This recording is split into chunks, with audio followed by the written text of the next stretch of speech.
Assalamualaikum warahmatullahi wabarakatuh. Halo, jumpa lagi dengan saya Bu Indah Rahmawati.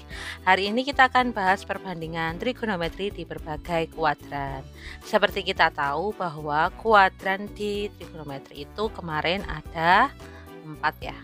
Yang di sini antara 0 sampai 90 derajat kita sebut sebagai kuadran 1, 90 sampai 180 derajat itu kuadran 2, 180 sampai 270 derajat itu kuadran 3.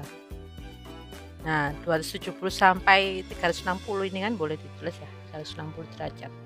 Itu di kuadran 4. Nah, kita akan cari tahu nih perbandingan trigonometrinya berdasarkan kuadran. Setelah kita tahu kemarin bahwa kalau kita main di segitiga siku-siku nih, ada segitiga siku-siku, misalkan seperti ini siku-sikunya ya di sini.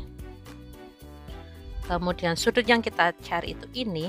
Nah, maka bagian depan dari sudut itu adalah sisi yang seperti ini. Kemudian sampingnya ini dan miringnya ini. Itu kan? Kemudian ketika kita diminta mencari misalkan ini sudutnya itu alfa, maka sin alfa itu sama dengan sin demi.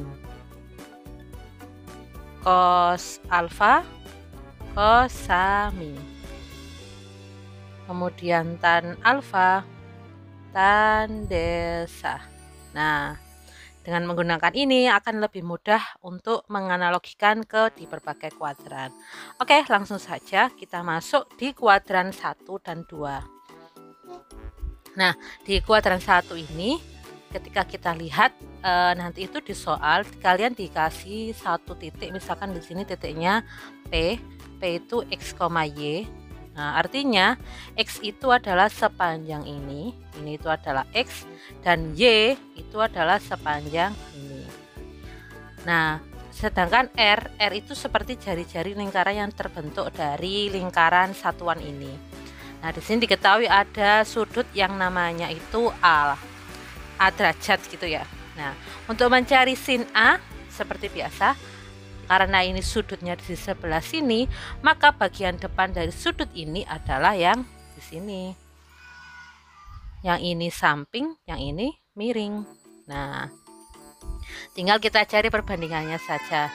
Sin A sama dengan demi gitu kan ya. Demi berarti depannya itu Y, miringnya itu adalah R. Kosami, ini sami kan, sami sampingnya itu X di sini, miringnya itu R. Nah, selanjutnya itu adalah tan desa, depannya itu adalah Y, sampingnya adalah X. Nah, cukup mudah kan? Itu ketika kita memiliki titiknya itu di kuadran 1. Titik di kuadran 1 itu seperti apa? Nah, di kuadran 1 yang kita tahu di sebelah sini, ini kanannya sumbu X ya. Berarti nilai X-nya adalah positif dan sumbu Y-nya juga nilainya positif. Mungkin sebagai contoh, mungkin titiknya P-nya itu akan 2,3, 2,1. Pokoknya keduanya itu positif. Oke, sampai sini. Semoga dapat penjelasannya ini dapat kalian mudah pahami. Kita lanjut ke kuadran 2. Di kuadran 2 seperti itu juga. Sudutnya itu sebenarnya alfanya sebelah sini kan. Nah, kalau kita buat segitiganya akan seperti ini nih. Di kuadran 2 berarti nilai yang negatif itu adalah X-nya. Mungkin P-nya itu bentuknya itu gini ya. Min X, Y, karena Y-nya itu positif. Nah, berarti A-nya itu adalah kita ganti di sini nih. Ini A-nya, sudut A-nya. Sudut A berarti bagian depannya ini. Miringnya tetap ya yang ini. Yang ini samping. Nah, caranya sama saja. Sin demi berarti depan per miring Y per R. Nah, kita tahu kan di kuadran 1 itu nilai yang positif itu hanya sin. Makanya kalau kita lihat di perbandingan ini, nilai konstantannya itu negatif. Untuk mencari perbandingannya tinggal kita mengingat sin demi kosami tadi. Kosami berarti ini sampingnya ini kan min X, miringnya itu R, maka min X per R. Tandesa berarti depannya itu Y, sampingnya itu min X. Jika kita tulis berarti min Y per X. Nah, sampai sini tidak ada masalah ya. Ini mungkin nanti contoh dari P-nya itu adalah negatif 2,3. Jadi nilai X-nya itu negatif. Seperti itu. Kita lanjut di kuadran 3. Ini tadi Bunda lupa nih gantinya nih. Ini kuadran 3 dan kuadran 4. Oke, di kuadran 3 seperti itu juga. Sudutnya kan berarti di antara 180 derajat sampai 270 derajat tuh ya, 270 derajat. Berarti sudut yang kita cari tadi adalah di sini nih, alfanya atau A nya. Berarti di bagian sini itu adalah depan, sisi depan ini tetap miring, yang ini samping, sehingga tinggal kita substitusikan di kuadran 3 yang positif. Kelihatan ya, itu adalah tan. Nah, untuk perbandingannya sin demi berarti depannya min Y, miringnya R, maka yang kita peroleh min Y per R. Kosami sampingnya itu adalah min X, miringnya itu R, maka min X per R. Kemudian ada tandesa, ini itu depannya itu min Y, sampingnya itu min X. Di kuadran 3 nilai P-nya kan kemungkinan itu min X min Y ya, sama-sama negatifnya. Mungkin bisa sebagai contoh nanti itu min 2 min 3 dan seterusnya. Sampai sini bisa dipahami ya. Nah, kita lanjut di kuadran 4 yang terakhir nih. Kuadran 4 seperti itu juga, maka sudutnya fokusnya itu ada di sebelah sini. Ini itu adalah sudutnya nanti, ganti dari sudut yang sebelah sini. Maka bagian depannya itu adalah sisi depan dari sudutnya itu adalah ini, depan. Ini samping, ini miring.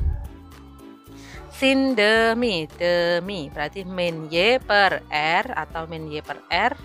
Kosami samping per miring, tandesa berarti min Y per X.